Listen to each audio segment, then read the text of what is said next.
It's a class, but yeah. I swear, I will wind up filking that. Nice. Now we're going to do our wish they all could be Cardiff girls or Swansea girls. Swansea scans better. Swansea girls. Yep. We good? You, me, and Mac as the Beach Boys. And Ian.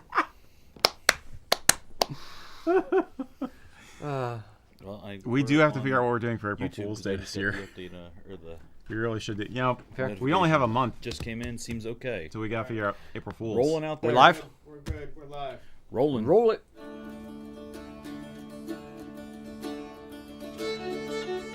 The history of the Gallic lands is one of struggle, punctuated by moments of sheer brilliance. Tartan is Scotland's gift to the world, and it is your personal heritage story. You should have seen his face. Oh, hi. Howdy, boys and girls. Welcome to Kilt Culture. I am Rocky. That's Eric. Yo. Today, special treat for St. David's Day.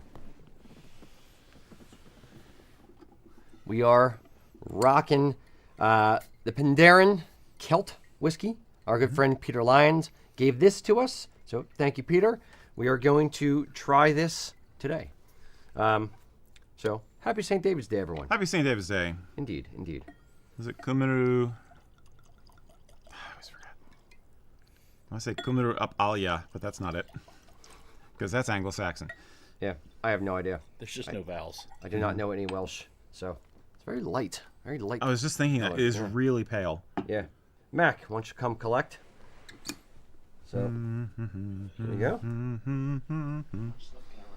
Yeah, please don't run into it.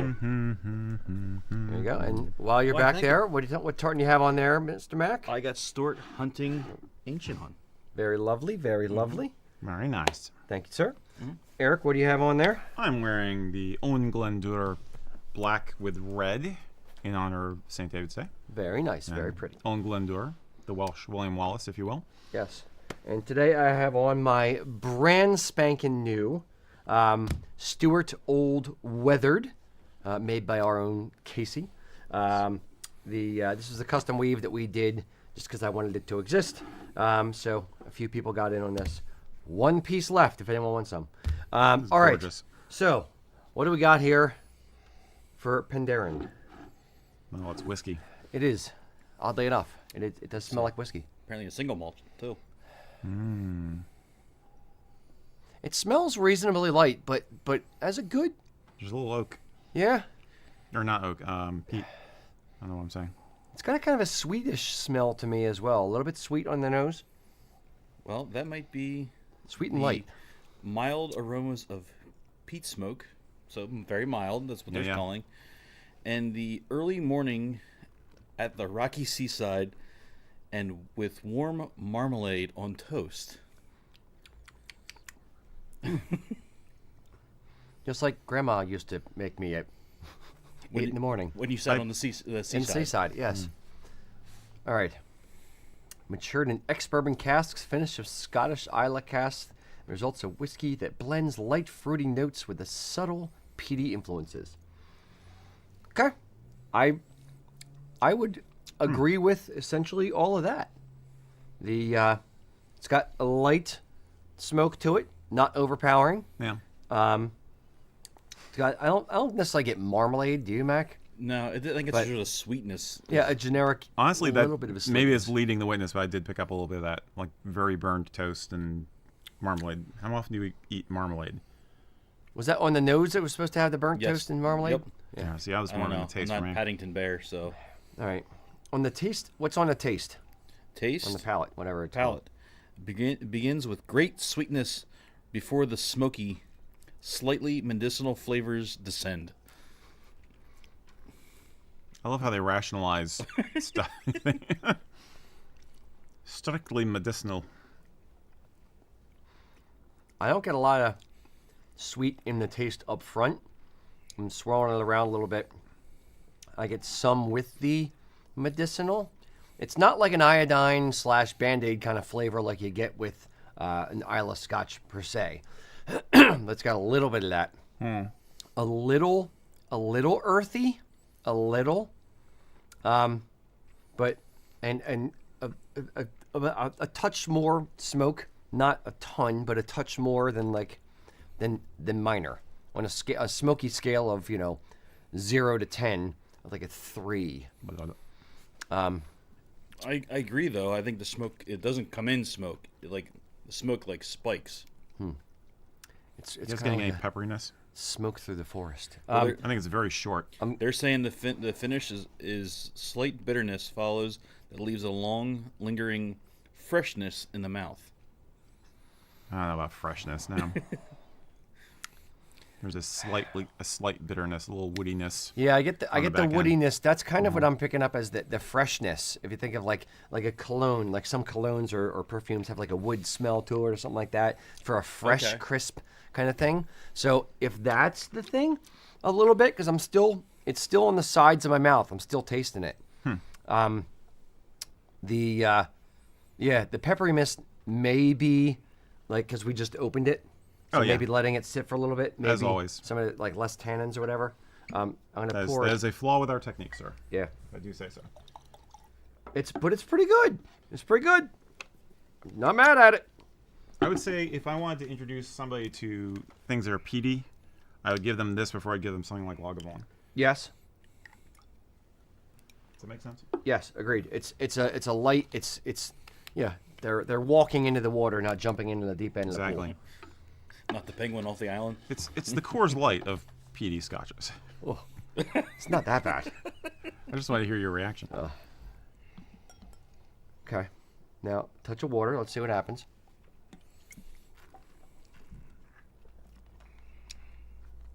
Kind of killed the peatiness. Did almost nothing. Yeah, it killed it a little bit. Water. I still taste the little bit of. I got the peppery the tannins pepper. kind I of get thing. the peppery more Yeah. and the peat less, at least for me. Yeah, I'll give it that. Killed the nose. It did. Yeah. You poured water in, Mac? Just a little bit, yeah. Yeah, wow, it really, Yeah. it dyed it. It just, Yeah. done. Gone. Gonzville, Daddy-O. I don't think that's ever happened before, where the nose was so affected Yeah. by a little bit of water. Can you remember ever? No. I mean, Or at least we haven't said it. not off the top of my head. No. Yeah. I still kind of like it, though. Yeah. I think I prefer it neat to with a touch of water. I would agree. Yeah.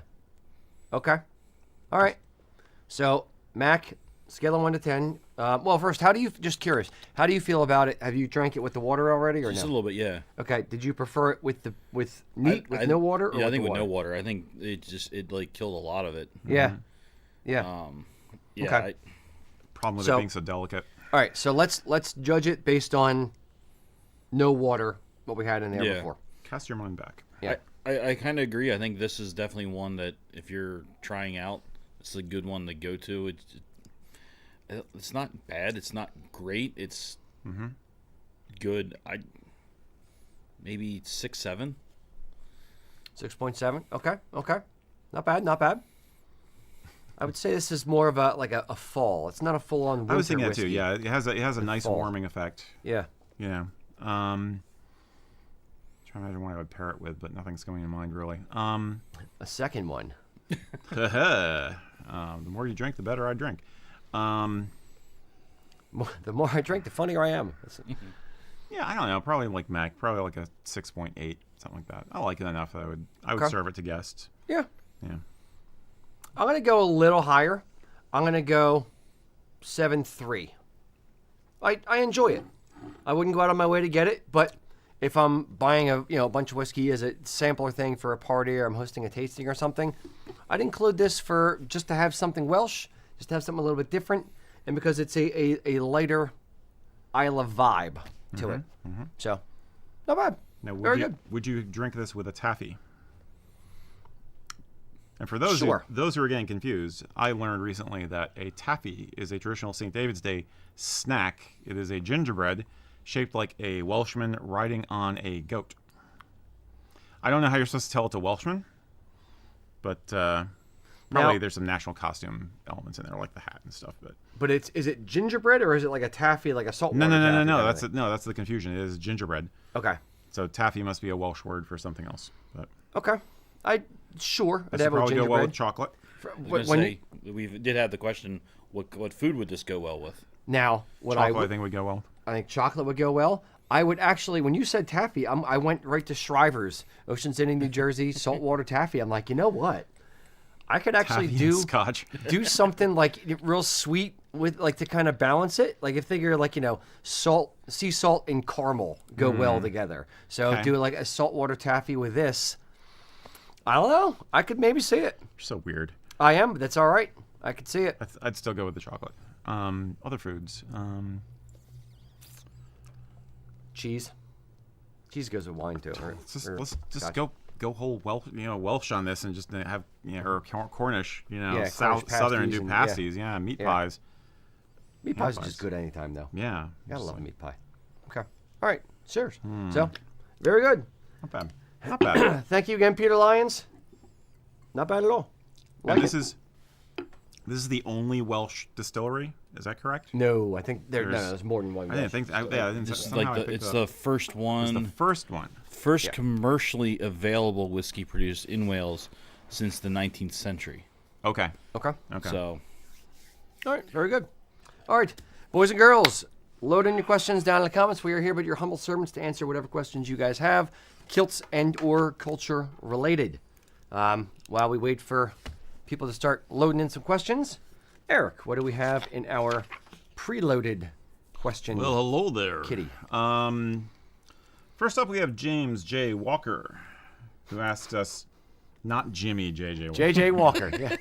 Dynamite! Give me the question. Sorry. Mr. Walker asks us, is the Chieftain vest a historically inspired garment like the ghillie shirt, or is it historically accurate? And the answer to this is pretty obvious, but we can elaborate. Sure. The Chieftain's vest, aka what's the other one that there's another maker that does a very, very similar vest and calls it something slightly Is it a different. hunting vest or something, or no? Woodsman's I forget. Frontier vest. Yeah, yeah. That was it. Yeah, is it historically accurate? No. It's fantastical to look like, it might have looked like it's old-timey looking clothing, but it's made up in a very similar way to the way that the what's it called? Ghillie shirt, Jacobite Ghillie shirt. Jacobite shirt, yeah. Highland shirt. Highland shirt. Yep. So Nope. yeah, is there any history to it? No. I actually called the manufacturer, the tailor over in Glasgow, and asked them, "Hey, how far back does this thing go?" And they weren't quite sure. They just said, probably. Like they have an in-house historian who does all kinds of stuff with them as well, and they said probably 1970s, not much further back than that. It is a costumey kind of thing. The Highland shirt we think goes back to about the 1950s. Yeah. So there was some, brigadoonery, perhaps. That's a load of brigadoonery. That's Indeed. what that is. That should be a word. Yeah, it is now. Yes. So yeah, it's a newer thing, but with Outlander and all the fantastical type costumes and things like that aren't historically accurate. Is it something that should be poo-pooed and not done? Yes. Or Eric says yes. Or is it something that's just a new tradition? You said every tradition is new at some point. So I think the question is whether it's going to survive through want and usage and gain a following. I feel like it's still very much a niche thing, if you will. Yeah. The sometimes I see guys picking it up for a wedding, or using it for some kind of more costumey look or something to wear to a festival, but it's not nearly as popular as you would think it would be if it were becoming new traditional dress. You know what I mean? Agreed. I think you see more people wearing a Jacobite shirt on its own or with something else, God's forbid a sash, but you see that, as opposed to people plunking down for a Chieftain's vest. So I don't think so. I don't think it's really much. If it's a new tradition, it's not very strong. Agreed. Yeah. And I would say that I would argue perhaps that the Highland shirt has a little bit more pedigree, only like 20 years or so. and number two, it's a little bit more. I hate to use the term accepted, but it's a little bit more widely used, widely seen. Yeah. Because it's it's for generally people in the diaspora to go to festivals or Ren fairs Right. or Comic Cons or things like that. Anything where it's a costumey kind of For fun. event. Correct. Casual fun. Correct. Yeah. Casual. It's also the price point. So a Highland shirt you're looking at $50-$60 versus maybe a couple $100 for a Chieftain's vest. It's a Easily. little bit more money. So yeah, I think that's part of the reason why, and I think that essentially it's the same audience. I think the concentric circles fully overlap. The people who would buy, here's my concentric circles. The people that would buy a Chieftain's vest fit squarely within the Highland, the Jacobite shirt circle, but not everyone who buys a Jacobite shirt would buy a Chieftain's vest. Ah, I see, Professor. Oh yes, This is going to be on this quiz. it's going to be on the quiz on Friday. Damn, Yes. okay. Wait, it is Friday. Pop quiz, hot shot. Yeah. Ironically enough, the provenance, if you will, of Chieftain's vest is weirdly older because it is basically somebody got the bright idea of taking a regulation doublet, a military-esque piper's doublet, and just cutting the sleeves off, which is ironic because that both those garments way back in time originally go to 17th century doublets where the sleeves were actually sewn on, or not sewn on, but looped on with ties. Yep. So the sleeves were actually separate, so you would take them off when you wanted to. It's odd. It's odd. I actually used one of the Chieftain's vests from inventory for my Farby costume that I used for the History of Christmas in Scotland video. For my 17th century Cromwellian Roundhead-esque outfit. I took a Chieftain's vest and put it on like a doublet and then folded it back so you couldn't see the buttons, and tied it shut and everything. And it's like, it worked. Close enough. Yeah. If you didn't look too close. So it's odd. It is the silhouette is kind of classic, but the garment itself definitely is not. Yeah. So Yeah. It all fashion, kind of A goes in cycles, B evolves, and kind of one thing comes out of another, and it just kind Right. of rolls. So it's one of those things. Do I think it will survive the test of time? Sure, in a weird niche kind of way, maybe. Will it ever become like the main thing you see guys wearing at weddings? No, never. Will it become the main thing you see guys wearing to Ren fairs and stuff like that?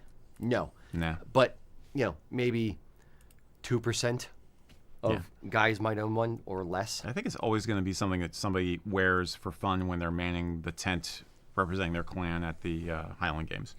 Yeah. That's about it, honestly. Yeah. It feels old-timey, even But though it's it's not. not. Yeah. Yeah. Cool. Hope that helps. Wash day.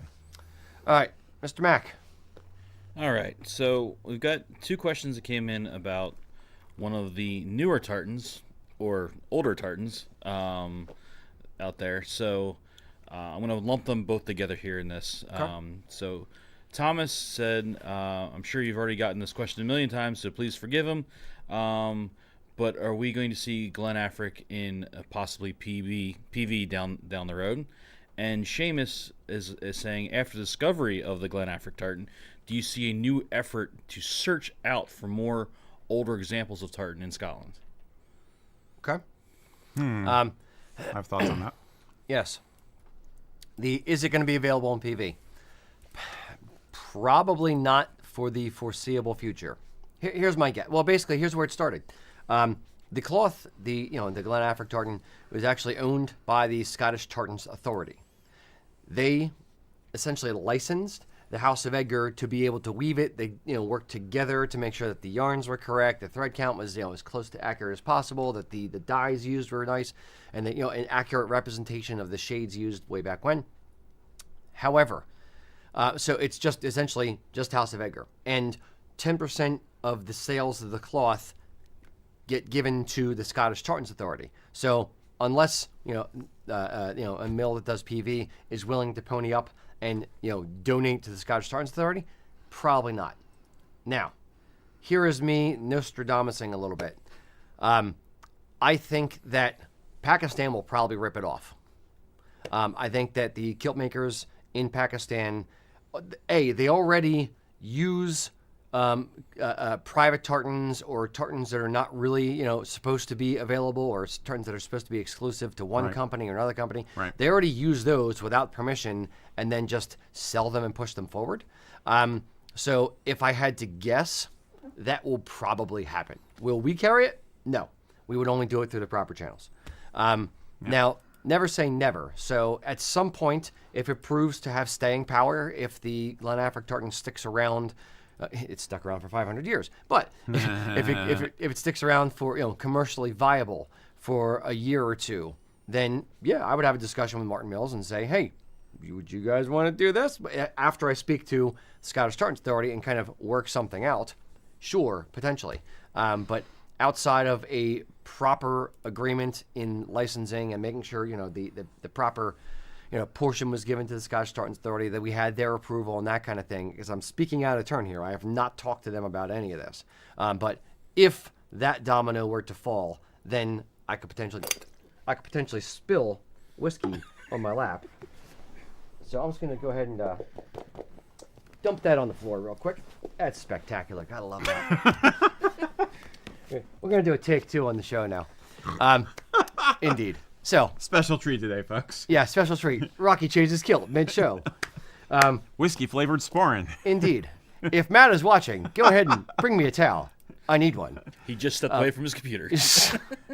Don't wear that home tonight. You're going to get pulled over and you're like, I haven't had anything to drink, officer. I swear. Oh, yeah? Wow, that's a new one. I've never spilled an entire glass of whiskey on myself. In all seriousness, I am sympathetic. I'm terribly sorry. It's all good. It's all It good. should be fine, but at the same time. Oh, I'll laugh at myself all the time. It's fine. Yes. What was the other question about? Dude, that sucks. I'm more upset that I spilled the whiskey. Yeah. Will the Glen Afric tartan story, as it stands now, result in more historic tartans coming out? I think it might. But here's the deal. Glen Afric is kind of unique in the sense that it had already been discovered as a specimen, and then what we've had happen in the last year is a result of motivated individuals going back and re-examining a specimen that had been languishing in an archive for ages, for decades. Will someone decide, maybe we should take a look at some of these other specimens we've got in the files? I think it's possible.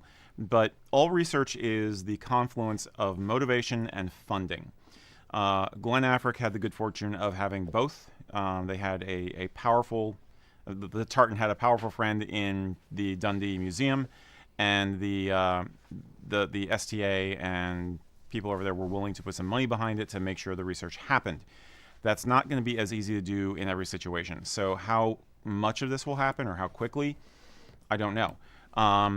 Finding new specimens in archaeology in situ, in sites, is always the hope, but those are becoming fewer and farther between. Development in Scotland's not that big a country, and development is making it harder and harder probably to find new archaeological evidence. Then again, you never know. So I hope that this sparks interest in doing more, but it will depend on those factors. Basically, motivation on the part of somebody who wants to see it happen, and funding to make it happen. I would take it a slightly different direction, and it could be done, and it could be done sooner rather than later. I think there could be a revival of some of the Wilson's of Bannockburn tartan patterns. Yes. That's a completely different tack but they from have, what we're talking about, I think. Yes and no. They have unnamed patterns. They're just pattern numbers within the old, Wilson's pattern books. So if there are older patterns that aren't, clan associated or things like that, I think there's a potential for those to come back, or have some niche interests within it, through historians, putting things forward and things like that. And I know Peter McDonald's done a couple runs of. I know he just did a McDonald one, and he had another one that was an unnamed pattern. But there are dozens of unnamed, unclaimed patterns from Wilson's, which could be, brought forth again. There's no copyright on them. There's nothing on them. So why not? Now you say that, everybody's going to be jumping to copyright them. So. No, you can't copyright someone else's work, especially if it's already in the public domain. It's a different path from what I was imagining, but you're not wrong. I think you could see an interest in trying to produce in the flesh, in the wool, so to speak, of these tartans that have been on the books, so to say, for a long time. So Yeah. how do you choose which one? That's the real question. And how many other, we don't know. Like, questions to ask the Tartan Authority. Do you have a file cabinet drawer with hundreds of unclaimed tartans? Or what else is out there? What do we not know? What are you hiding? Come forward. So yeah, it's a question of, are they going to find something else? Are they going to do research on the thing that they find? Is there other things that are out there? Are there other tartans that are languishing in the back of a drawer somewhere, or in a file, or in a file folder, or a filing cabinet, or under someone's mattress? Who knows? I don't think that a pattern in a book has the same magic in people's imagination as something that was an extant garment. I mean, part of the sizzle of Glen Affric is the fact that we know it was woven and worn by someone at such an early time period, and we have a tiny, highly flawed, but still we have a glimpse into the life of the time, and that's what makes it so mind-bogglingly amazing. Yeah, the story. Whereas Wilson's of Bannockburn number 73 is like, cool. So I think it's going to have to look really good. I think it's going to have to be a beautiful tartan, because that's going to have to carry it. There's no story behind it other than saying, this is a tartan that came from the archives of the great late Wilson's of Bannockburn mill. Here's my cynical response. Yeah.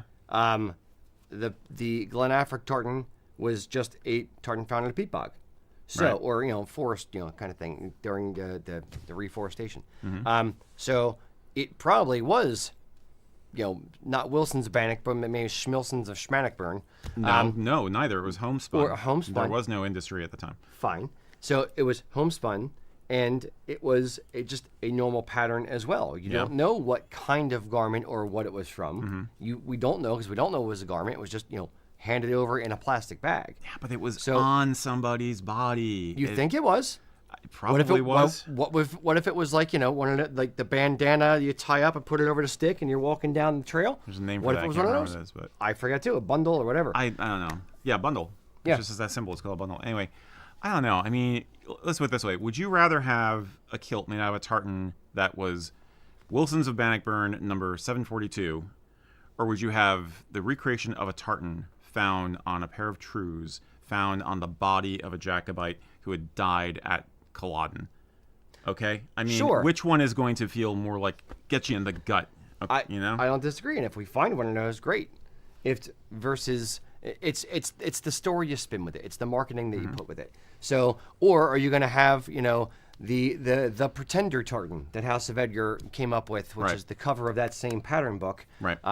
Does it make you think of Bonnie Prince Charlie? What about the Appalachian folklore tartan and all the meaning and symbolism that went into that? That has a story. I understand. That was So what you're intentionally- saying is marketing has to drive the thing? It can't just be a gorgeous pattern for being a gorgeous pattern? You need spinsters like us to come out there and yeah, but I think it come has out to with be. the It's a verbal lot magic? easier. It's a lot easier when there's a story like involving a body.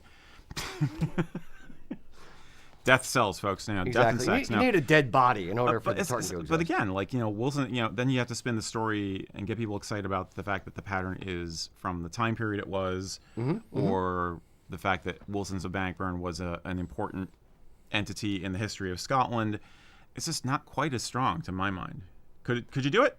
Sure. Would I buy it? Probably, but because I happen to love that color palette, as Mac over here agrees. Yeah, I don't know. changed the green though. I don't like the green in it. Really? You don't mind like the green. muted green? I don't like like the that green. green in it. I think it should be more of an olive, because I think it pairs better with the yellow and the rust. So we need a color in it. palette that's going to be Mac Bannockburn. Exactly. Or, yeah. Yeah. Okay. Mac of Bannockburn. But Interesting question. yes, it could. Either way. Oh, he meant the Glen Affric. He didn't like the green in it. Yes. Oh, He I was thought talking you were about the Wilson. Wilson's of Bannockburn. Oh, the palette. Wilson. Oh, I love that green. That's what That we're green. talking about. That Yeah. green. Sorry, I was Totally confused me there. Sorry, I was following questions down here too, and comments that were coming Doing in. your job. So Mac wasn't paying attention. No, he was doing his job. His job is to pay attention to us and them simultaneously. Such a He neat- must have a wow. split brain. Okay. Yeah. Okay. Anyhow. No, I think it could work. I think there's room. I hope to see more historical stuff come back.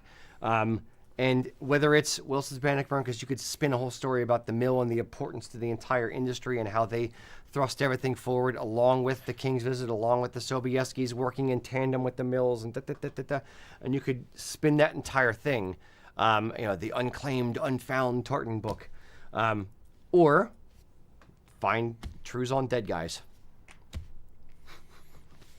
Okay. We'll see. Yes. Here's hoping either way. But what you don't want to do is spill your Penderyn whiskey all over your kilt. And thank you, Matt, for bringing me paper towels.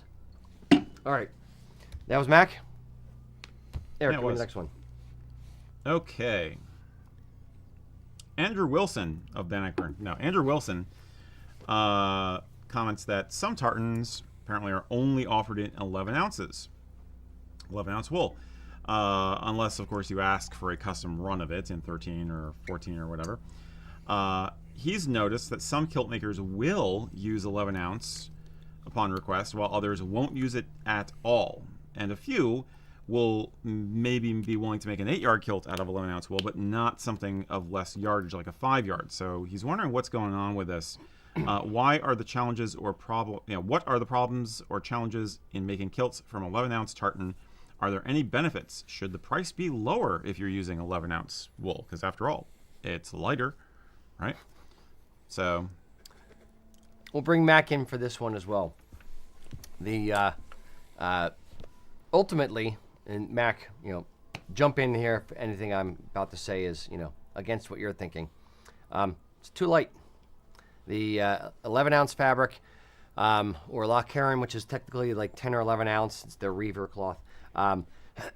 It's softer, it's lighter. In a 5-yard kilt, it just doesn't have the same hang and drape. It has a different hang and drape, which is great for women's stuff. It's not necessarily great for a man's traditional kilt. It doesn't have the same heft and therefore swing in the pleats. It kind of bounces a little bit more, for lack of a better term. And it's a lighter weight thing to sew with, so it's not as hardy, hard wearing. Especially for the hire industry or the rental industry in Scotland, they would prefer a hardy, hard-wearing 16-ounce or a hard-wearing 13-ounce cloth to a lighter weight, softer 11-ounce. Mac, your thoughts on 11? I agree with the kilted skirt, like being the women's garments and kilted skirts, the high-hosted skirt type thing. Because they are shallow, and you don't want all that weight in something that's going to be that long. Mm-hmm. But yeah, there needs to be some weight to it for a man's kilt. Yeah. And that's why we don't see 5-yarders in it. It's an 8-yarder is really your option. Yeah, I understand minimum. What they were. Go ahead. I'm sorry. No, it's at minimum. That's what it would be. Now, in an 8-yard kilt. Because you're not sacrificing the amount of cloth that's in the kilt, can you do an 11-ounce 8-yard kilt and have it be okay? Sure, it's not ideal. I'd still rather have 13-ounce or a 16-ounce for an 8-yard kilt, but it's okay if you don't have the money to do a custom weave and it's only available in 11-ounce. Sure. Yes. Now, we have Michael on here saying that 11 ounce is standard for dance kilts. So I don't know, if that's because there's a lot more physical activity in it. They're bouncing around, jumping around a lot more, and it's a lot more. Yeah, they're exerting a lot more energy, so they're a lot hotter. Mm-hmm. So they want the lightest weight fabric that they can have for heat or lack thereof. It's a stage costume. Yeah. You're not necessarily expected to be wearing it any other time, just when you're performing. And also, what they do for a lot of the dancers' kilts is they'll actually give it a 2-inch hem because they want a little bit more weight in the bottom to get a little bit more swing, a little bit more momentum out of the pleats moving. Any other thoughts, Mac or Eric? No. Nope. Okay. So, ultimately, the answer is yes, you can do an 11-ounce 8-yard kilt. Most kilt companies will try to talk you out of it. And for a 5-yard kilt, we would literally like, are you sure? Can you sign this disclaimer that says you're okay with it? Can we not put our name on it because we really don't like how it's going to be? So we're going to fight you tooth and nail on it. We'll begrudgingly do it on an 8-yard. We won't really want to do it on a 5-yard. On our website, we don't offer 11-ounce tartans as an option for 8-yard or 5-yard kilts because we really don't want people to just like accidentally pick it because that's the one that I like the look of, not understanding the weight issue. Then they get the finished kilt and they're like, wow, this thing really doesn't feel as nice. And it's kind of, it's too light, or it doesn't feel like like my other kilt that I have. Like, yeah, because it's 11 ounce. So, cheers. Yep. All right. That was you or Mac? That was me. That was you. Mac. All right. So again, we got questions that are really combining here today. Okay. So again, this is a two-parter. I got Alex.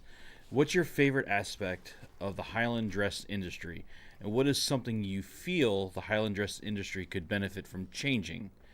And Eddie E, along those lines, said, would a kilt made out of more sustainable materials like hemp or bamboo still be a kilt? Again, he's thinking of like the future, trying to come up with different ideas. What are two very different questions. Yeah.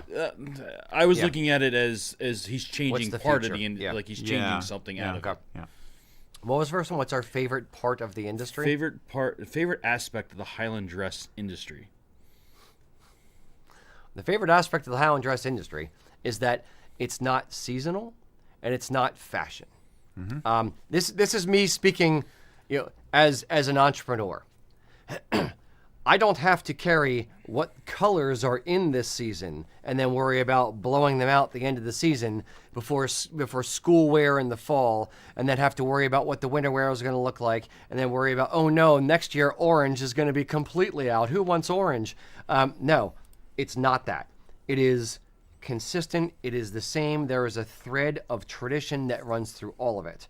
There are, let's say, micro trends within it, like the black kilt thing or the shadow tartan thing was a micro trend within it, and then the black metal finishes were kind of a micro trend. Now we're moving into the tweed trend and the weathered trend, and I would say we're firmly, we're squarely in that trend already. Yeah. We're starting to move into some marled yarns and things like that. So the thing that I like is that I don't have to worry about blowing out inventory before I can't sell it, because it's out of fashion. It will always be in fashion. It will always look good. It will always... clan tartans are clan tartans are clan tartans. There may be a new one or a variation or something cool and different, but it doesn't mean that Gordon Modern isn't going to sell the same way Gordon Modern has always sold. Whether that's scarves, whether that's kilted skirts, whether that's vests, whether that's a kilt. It's always going to be the same. Love it. It mitigates, risk to a lot of things.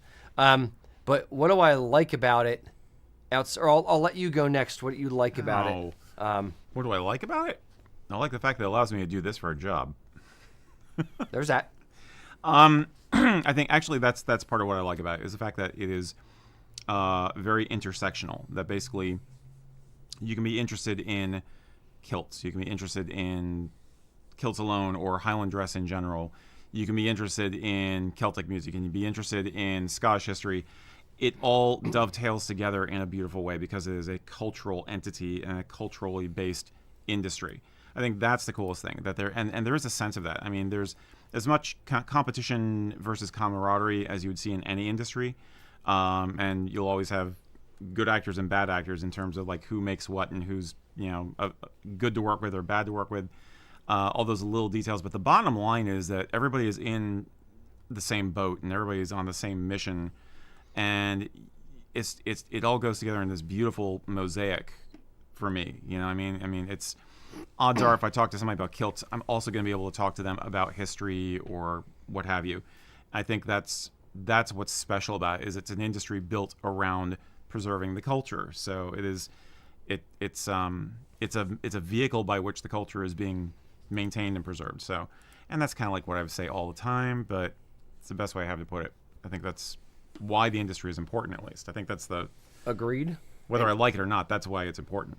So. And I'll take that and I'll build on it as well. It's not fast fashion. Exactly. It's stuff. So, one, it's not fast fashion. Two, it's clothing that actually means something. It says something about you, about your personality, about your heritage, about your family connections, about your confidence. It says something about a lot of things. It's not just a t-shirt. It's not just, a Nike swoosh on your hat. It says something about who you are as an individual, as a human. It says a lot about you. And back to the cultural thing, it's a sustainable type of thing. And to start lumping into the second question, what about bamboo versus, hemp or other types of materials that you can make a kilt out of? Wool is sustainable as hell. You're giving an animal a haircut and then making something with that hair. So wool is highly sustainable in that way. There's companies like Scotland who are trying to, or like Loch Heron, who are trying to buy Scottish and UK produced sheep wool, therefore limiting their carbon footprint even more. But it is a sustainable type of thing. Yeah. I think that Yeah. right on. Okay.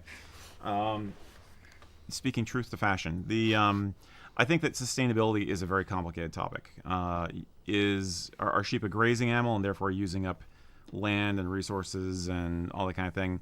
Yeah. Is it as bad as the cattle industry? Not by a long shot. And again, getting back to the fast fashion thing, the fact that you are making as much as possible these things out of wool means that they can last for decades, and that in of itself makes them much more sustainable. Is there room for experimenting with other materials like bamboo or hemp? Perhaps. Yeah, I could see a wool hemp hybrid perhaps in terms of yarn. That would be very interesting.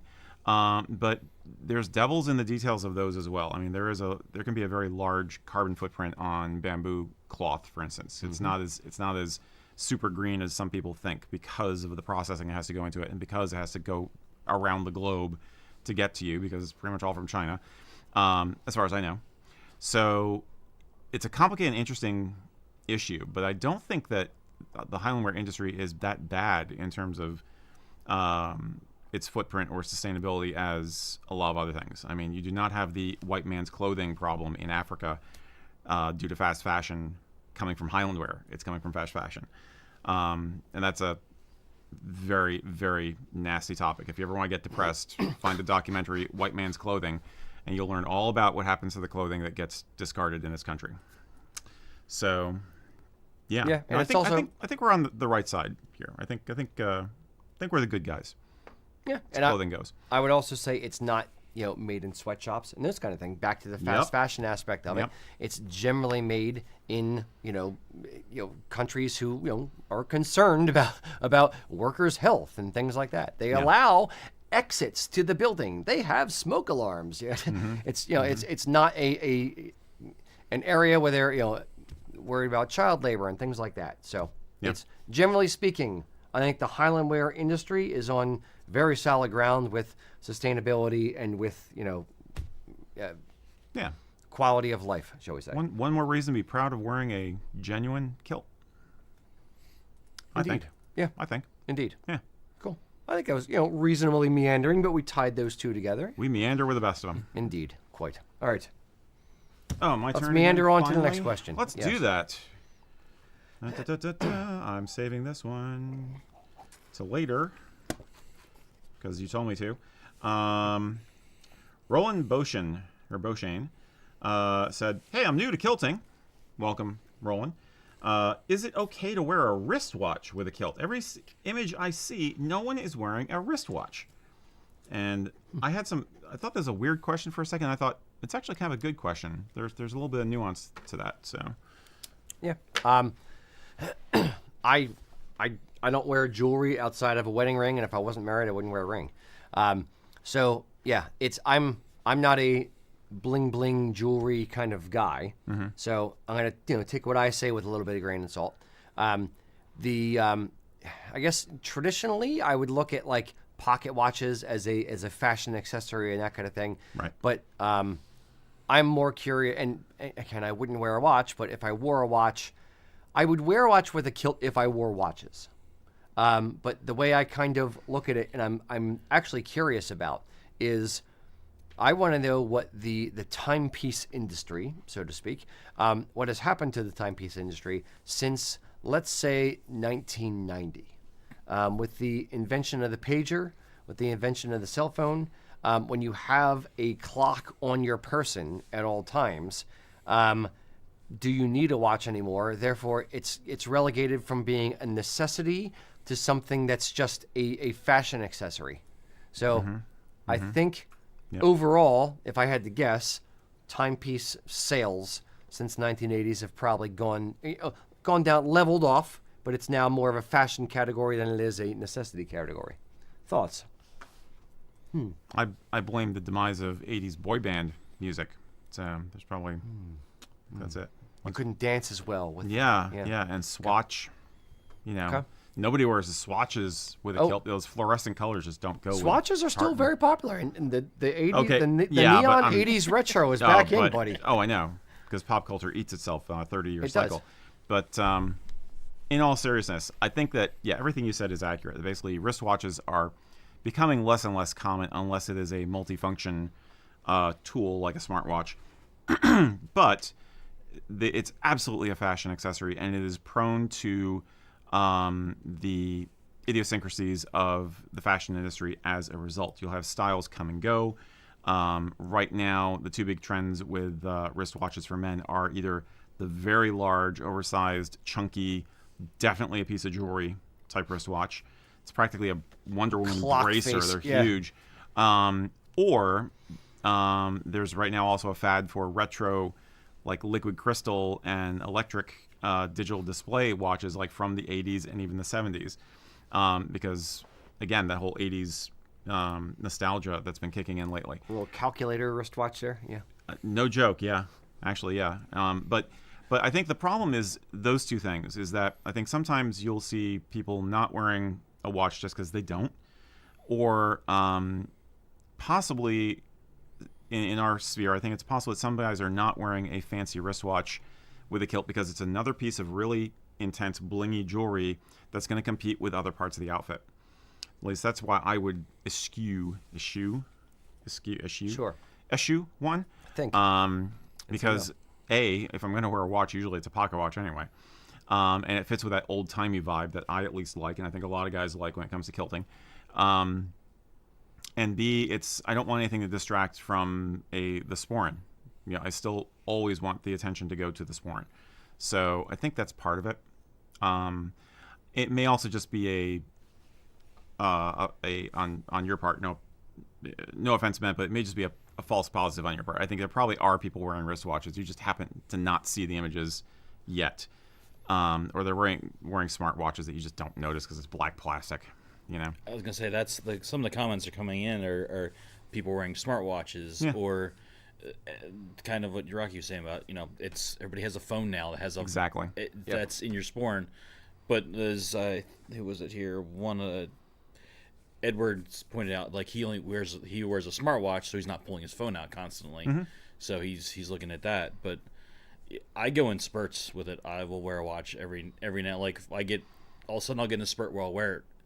But then I still find myself looking at this. So why am I wearing this? Why am I wearing this? Right, exactly. So, I have a flip phone now, so I'm even less likely to be concerned about taking my phone out to check the time than I used to be. So, but again, that's why watches are just a toy now, even more so than they were. Agreed. Yeah. It's not the same as watches were a huge status symbol back in the day. Having a timepiece at all was a major status symbol. They still are. Having an expensive insert high-end watch brand here, watch with lots of diamonds and bling bling bling, and it's like it's 3 inches wide. Sure, that's going to be a like, oh wow, that dude must have money, huh? And if you care about that, great, have at it. Not saying you do as the guy who asked the question. I'm saying in general. So yeah, to me, it's unnecessary. I don't care. I don't have to flaunt any of it. I just, I'm plain Jane, cell phone on the table. Yeah. I was going back like 200-300 years to where having a timepiece at all Understood. his dad's. Okay. But it's to a degree, it's kind of come back You could full afford to circle. carry a machine around with you that told you what time it was. That's a power move. Same thing like cell phones in the 80s. Exactly. Yeah, No, yeah, but I'm saying it's even come back around where the timepiece, not just having a timepiece, but the type of timepiece. Oh, yeah. And the fact that it's a fashion accessory and how expensive it is, or pretends to be if it's a knockoff. That's the status symbol. It's like, look Okay. at my my Rolex, Folex, kind of. What watch? 10 watch. Exactly. For all you Casablanca fans out there. Kurt is in the chat. Oh, boy. jeez. He said Rocky lives by a different standard. The clock doesn't tell him what time it is. He tells the clock what time it is. Yes, me and Chuck Norris, exactly. Yes, and I parallel park trains too. All right, so that was us, That Mac. was us. All right, so we have Richard. He's like, I got a weird question for you. Since Why some stop now? Yeah. Yeah. Since some parts of France and Spain were Celtic nations, did any of them adopt tartans? He says his ancestors from France and would be more interested in getting a French tartan than maybe a Scottish tartan. Yeah. I think there are at least a couple of national ones, right? Yeah. Yeah, I can't think. Is there one for Burgundy? I think they Burgundy? Not Burgundy. Brittany has one. Brittany. I think there is they I'm thinking of the flag. I'm are not they thinking. like Galicia. regions or Galicia has a national yeah. tartan. There's I remember seeing an image of France with all the tartans, I guess Yeah. districts, you want to call it. Yeah. Okay. It has all the tartans that are associated with them on there.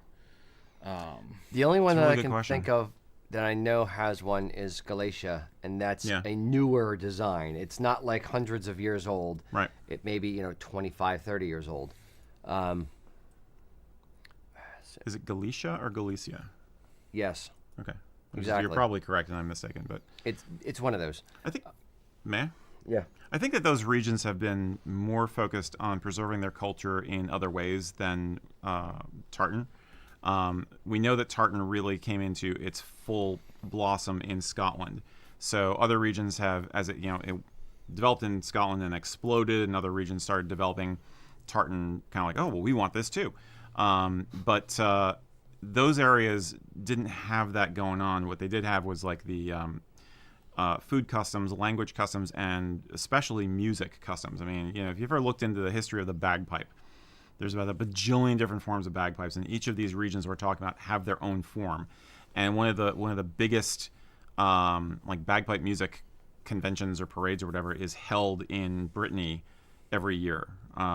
Lucas used to talk about it all the time. I can't remember the name of it, but massive international celebration of the music. And so tartan has not quite been their thing. Hence, I think there's a few national tartans, but they haven't really stuck Yeah. the way they have like in Wales, for instance. But And I would say this: the tartans for nationality sake and Celtic culture or Celtic nations' sakes is a much more modern thing. When you go back to the turn of the 19th century or 20th century with the Irish wearing kilts and Irish nationalism, it wasn't kilts, tartan kilts. It was solid color kilts. It Right. was saffron. It was green. It was blue. Cornwall, solid black around that same kind of time period. Yep. They wanted to give the nod to the Scottish kilt thing and say like, hey, we're part of the same tribe. We're a cousin. So we're over here. Right. So we're going to do a different thing. We're not going to do tartans. We're going to do solids, and this color is going to represent us.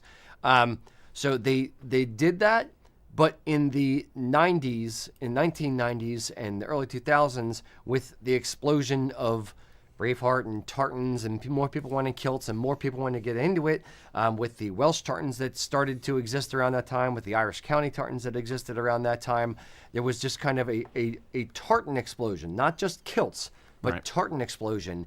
And that's where those things started to glob on and want to have their own identity within tartan, not within the cultural dress, but the cultural dress and pattern.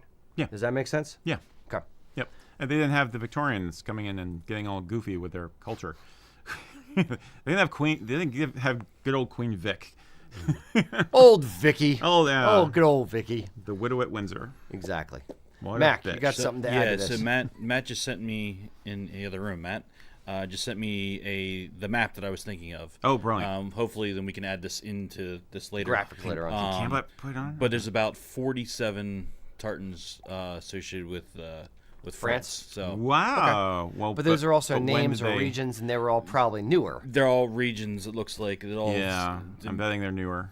So, I mean, without really digging into this on the back end, to find out when they came about, but I do remember making, and I don't remember which mill did it, but I remember us getting a piece of Brittany in to do a sash or a scarf out of a couple accessory type Was things. it Brittany? It was Brittany. I still have a small swatch of it over there. Okay. I'm going to assume they're all modern inventions, but But I think they're 11 ounce too. I think that one was 11 Okay. ounce. Okay. I love the fact that they exist. I know, That's the cool. Isle of Man, and like there's Manx tartan, there's a Right. Cornish national tartan, and a Cornish hunting. There's Welsh, it's St. David, so Welsh national, but kind of not really. Yep. That's definitely the 90s. The Cornish ones are around the same kind of time frame. Not Tartans quite. are 80s. Family. Well, the first Cornish tartan was in the 60s. Okay. But the other ones are more recent. Like the St. Piran tartan, I think might have been 90s. Okay. The family name ones that we've seen, I don't know. Yeah. But- So they are newer traditions. Like, there's no tradition like a new tradition, and as long as people keep doing it and there's commercial viability, it's the confluence of culture and commerce. If people like it, mills will produce it. If mills keep producing it, more people can get it. So and then that's how something sticks around. And if it sticks around for a long enough period of time, it becomes a tradition. It becomes part of the culture. It becomes a thing. So how long does it take? Don't know. I can't put a number of years. Yes, if it's 27 years, you got it. You're in there. It's just how long does it stick around? Yeah. So it's funny. We talk about historic stuff, and yet a lot of stuff we're talking about now is like 50, 60 years old. So that's history, guys. Yeah. You feel old yet? Yes. I'm an antique, officially. Oh, Yeah. Yeah, the two Brittany tartans I just found, 2002 and 2003. There you go. Okay. That's when they put it in the Makes sense. registry. cool. There you go. Hope that helps. All right, Mr. Mac. That was yours. That was his. So why would I talk to you again? Actually, before we do the next one, we have our Kilt Ambassador of the Month. Oh.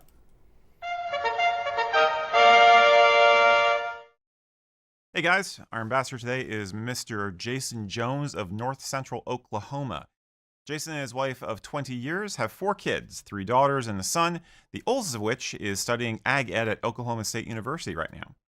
Jason, too, is furthering his education. For the past 7 years, he's worked as a quality specialist for an aerospace company, but now he's working to go the next step and earn a degree to be a quality control engineer. For Jason, heritage is an ongoing quest, and connecting with his ancestors, including on a spiritual level, is his primary focus. He says that, like many of us in the USA, he struggled to find a strong cultural identity. Then, along came Ancestry DNA. Jason dove headfirst into genealogy and discovered connections to several clans. To name a few, Gunn, Mackenzie, Sinclair, Urquhart, and McKinnon. As he puts it, being of Scottish and Welsh descent means a lot to me today. It's a reminder of where I come from and the values that have been passed down through the generations. It's a source of pride and identity that shapes who I am. Jason has found a number of ways to connect with his past, the traditions, and the stories. For instance, he's a passionate Highland athlete. He's going into his 3rd season right now. And Jason is actively creating customs that can help his whole family to bond. Like how this past holiday season, he and his wife invited friends and family over for what they dubbed a Scottish Christmas, complete with some really tasty foods. Jason first got into kilting about 7 years ago while his son was a Cub Scout. He once ran across a troop that was entirely kilted up, all the scouts and the scoutmaster as well. Quote, "So I did what anyone does in this age. I Googled kilts and scouting. I soon learned that Clan McLaren had very strong ties to scouting, so that was my first tartan." Jason feels he's met some of the best people in his life while at kilted events. As he puts it, kilts just bring people together. Kilts and good scotch. So I mentioned earlier how Jason feels very strongly about connecting with his ancestors in a spiritual way. Well, as it happens, he is a pagan and practices with members of the Order of Bards, Ovates, and Druids. The Obod structure allows him to blend both Gaelic and Nordic cultural inspirations.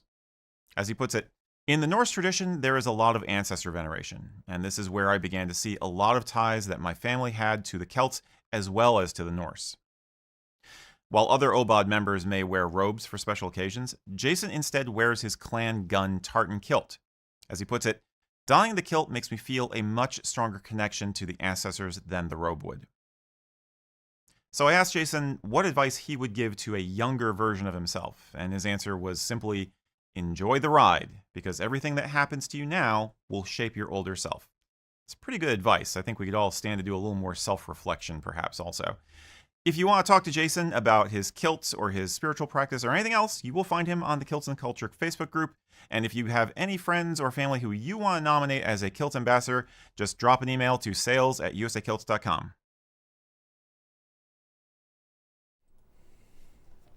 Yep. Indeed. Mr. J. Cheers. Skål. Indeed. Skull. Skull indeed. May your Disir smile upon you. Yes. Seeing as how he and I kind of speak the same language. Fair. Yep. English? Okay. Yeah. All right. Eric, if you would. Would what? Would do a question? Sure. Sure. Okay. Yeah, we're here. Might as well. Yeah, okay. Got Nothing else to do. Came here to chew gum and answer questions about kilts. I'm all out of bubble gum. All right. Michael Milholland said this. In the motorcycle club I used to associate with, it was common to refer to the car as a quote-unquote cage, primarily because it's so much more confining. Example, dang it, it's snowing. I guess I have to take the cage to work today. End quote. Is there a similar slang expression for trousers or other garments for the lower half of the body when one must forego the wearing of one's kilt? If not, can you or are you willing to come up with one? I think we should. There's some crowdsource. classics out there already. Yeah. There's a few, but we're going to crowdsource the answer. This is going to be the question of the day. So, throw it on the screen, guys. What negative nickname, derogatory term do you have for pants? Now that you're wearing kilts all the time like us. We have, so put those in the comments. We're going to start collecting the answers. At the end of the show, we're going to read back some of the best ones, and we are going to come up with the term, the chef's kiss of anti-pant terminology. So, the ones that are out there currently that are top of mind. Yeah, there's a couple. Torture tubes. Torture tubes. Yep. Leg prisons. Crotch crushers I came up with. Mac, don't look at the comments, Mac. Comments are coming in before you even said anything. Okay. Kurt was on it. Of course. All right. Eric, Mac. You're gonna crash the feed. What do you Everybody's guys gonna be have? Don't read any of the comments yet. Don't just pretend they don't exist. Don't You've look. already said the ones that we use mostly around here. Yeah, I honestly didn't have anything good for this. I was, Okay. for once, at a loss for words, which is a great track by Iron Maiden, by the way. But, yeah, no, I defer to the Peanut Gallery on this. I don't have any good ones. Okay. Bean squeezers? I don't know. Like what? It's all gonna. I was about to say there's revolve a certain around the crotch focus. for me, apparently. Yeah. Mac, can you think of any that aren't in the comments that you're staring at No, again, Mac? they are. They're coming in pretty hot and heavy right now. Okay. Oh boy. Okay. Oh boy. So we're gonna save this a little bit for the end of the show. Ooh. Go ahead. No, I don't have one. It's like, what if we did a T-shirt? We'll see. We're crowdsourcing ideas here. Okay. This is gonna be fun. So keep them going throughout the entire show, rest of the show. We are gonna be, getting all these answers put together. So Okay. cool. All right. Yes, keep going. Max back there chuckling, so something's good is happening. I'm excited. Are there to hear any this. questions?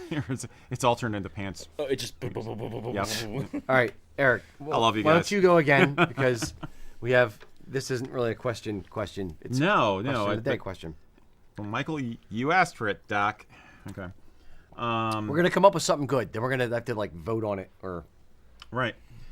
Meanwhile, back at the ranch, David Sinclair Smith said, do you feel that the kilting industry, and Scottish tourism in general, for that matter, is influenced by media representations, even the inaccurate ones, i.e. videos like Braveheart, Rob Roy, Outlander, etc.? And if it is, do you find sales of certain items increasing or decreasing following the popularity of such media releases? So in other words, does the industry react to kilts and Celtic stuff in popular media? And if it does, how fast, how much, which way? Yeah. Much like Venom, it's a symbiotic relationship, a parasite, if you will. Yes, Spider-Man Venom. Got it. Yes, one feeds off the other. If people weren't excited about Outlander, about Rob Roy, about Braveheart, about all of it, about the fantastical versions of it, then, then if those movies flopped and those shows flopped, then it would stop happening.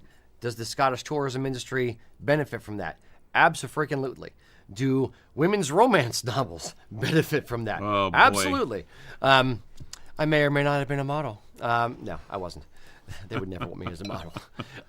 So yes, it's one of those where it's hand in glove. It's one benefits the other, and because it benefits the other, then more people want to do the thing.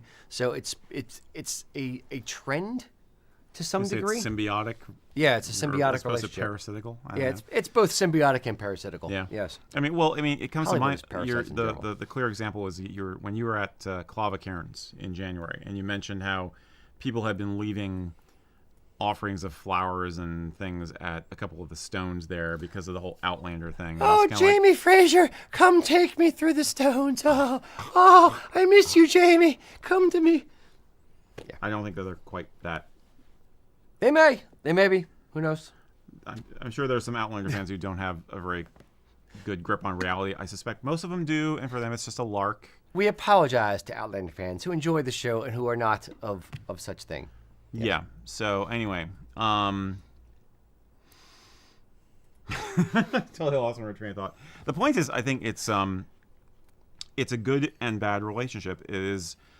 I don't know if it's a necessary relationship, but it's absolutely been a thing for like over 100 years now. I mean, spoiler alert, or watch this space alert. We have just wrapped up filming a new video on the history of the cinema and how it relates to Irish identity. And that is a very interesting saga and an example of how popular media and the gaze of the outside world has affected things in the native country and vice versa. So whether it's Ireland or Scotland or someplace else, I think that sort of thing is always happening in the global cultural market, shall we say. Do we see immediate benefits from it? Usually, yeah. I mean, like Braveheart, we know, and we've discussed this before, is responsible for a lot of the boost in the popularity of kilts that started in the 90s. And things like the creation of the Irish county tartans. And it's because all of a sudden, that movie really, really got to people, and suddenly, boom, kilts and Gaelic culture was on the map. So I think you have to admit that it's had a positive impact more than a negative impact. Mm-hmm. What forms it takes can be very interesting. I think it's usually more vague as opposed to more specific. Like, I think there are more people who are interested in kilts and stuff, say because of Outlander and seeing the images of people looking awesome in kilts in their 18th century gear, versus wanting to specifically have the Fraser tartan they invented for the show. You know what I mean? It's a vague kind of like, ooh, this is cool, as opposed to I have to have exactly that. It's not like you see more people getting into kilts because of it than people wanting to cosplay Jamie Fraser. Yeah. Agreed. Am I making sense? Yes. Yeah. Now I I love, Dr. Rosie Wayne. She gave me she connected two dots for me that were like this close, and I just never connected on myself. It's the confluence of culture and commerce. Right. It is the things that feed each other. So think of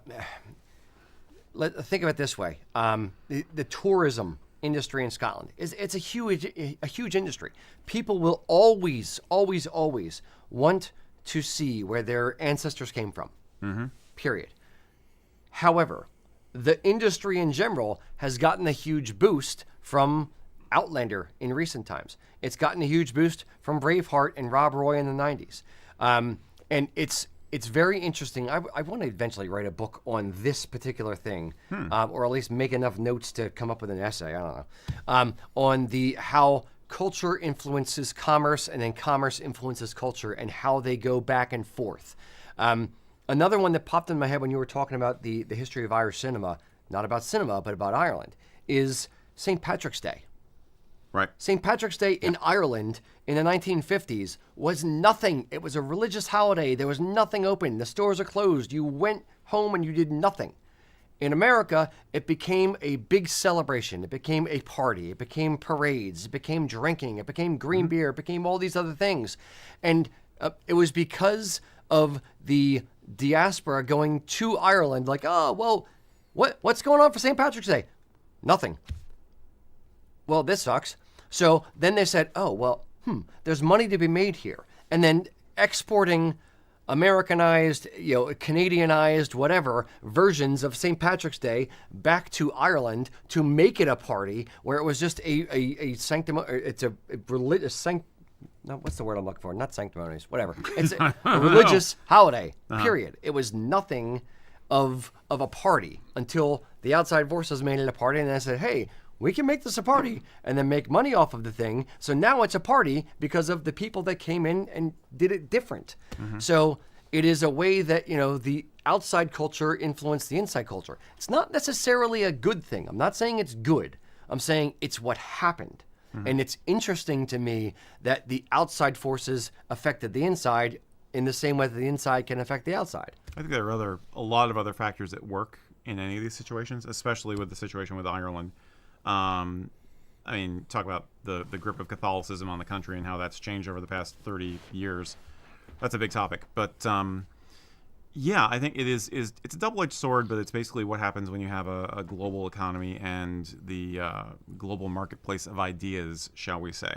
I'm trying to think more granularly. Like, is there anything that we've seen that's been a definite fallout from media that has been a big influence on the industry? I think there is definitely more interest in 18th century and early fashion styles because of Outlander the last few years. I wouldn't be surprised if there's a little bit of that in the background with tweedy stuff and weathered tartans becoming more popular in the last few years. I mean, it's a combination of maybe that immediate influence and also people just wanting something more earthy because it feels more natural and restorative than bright colors like Grandpa used to wear, I don't know. Can you think of anything specific? Yep. What? Great kilts. Oh, of course. Everything you said, I agree. Whether it's tweed, whether it's Victorian styling, whether it's a penchant for something old, whether that's the Downton Abbey effect, the Peaky Blinders effect, those kind of things, and then pre that time period as well. Everything old is new again. People want to go through the fashion. They want to go be the peacock, the head peacock amongst the peacocks. So there's absolutely that.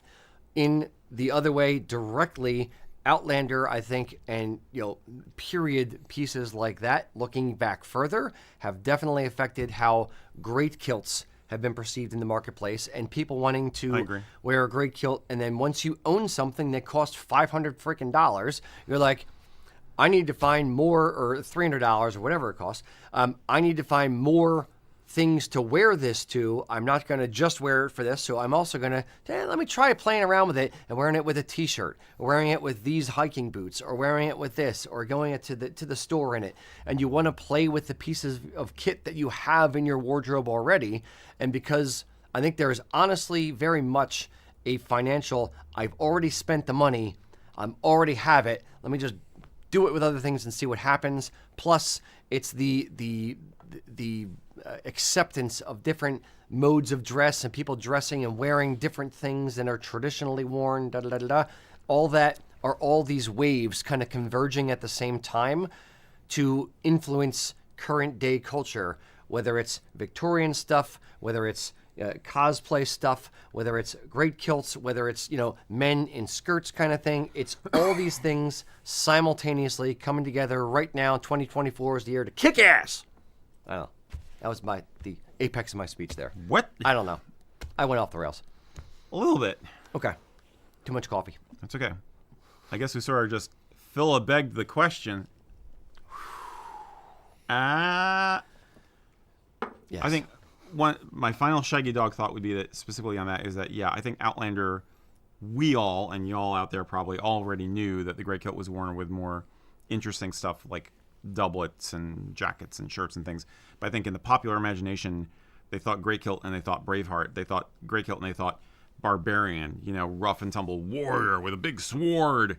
And suddenly people are like, oh, wait, you mean you could wear this thing and look kind of sharp or kind of elegant and still kind of warrior-ish. So it introduced a nuance which made it easier to wear and sparked the imagination to do the modern use of the Grey Kilt as a casual thing. I think. I could be wrong. Yeah. So. But it all feeds. I just love how the intersectionality of how one thing feeds off of the other, feeds off of the other, and then you have these waves of things that affect the fashion in this tiny little niche that we're in. Mm-hmm. I mean, we're still in a tiny little niche in the world, but bigger fashion trends can affect this niche in the same way that the other things in the niche affect each other.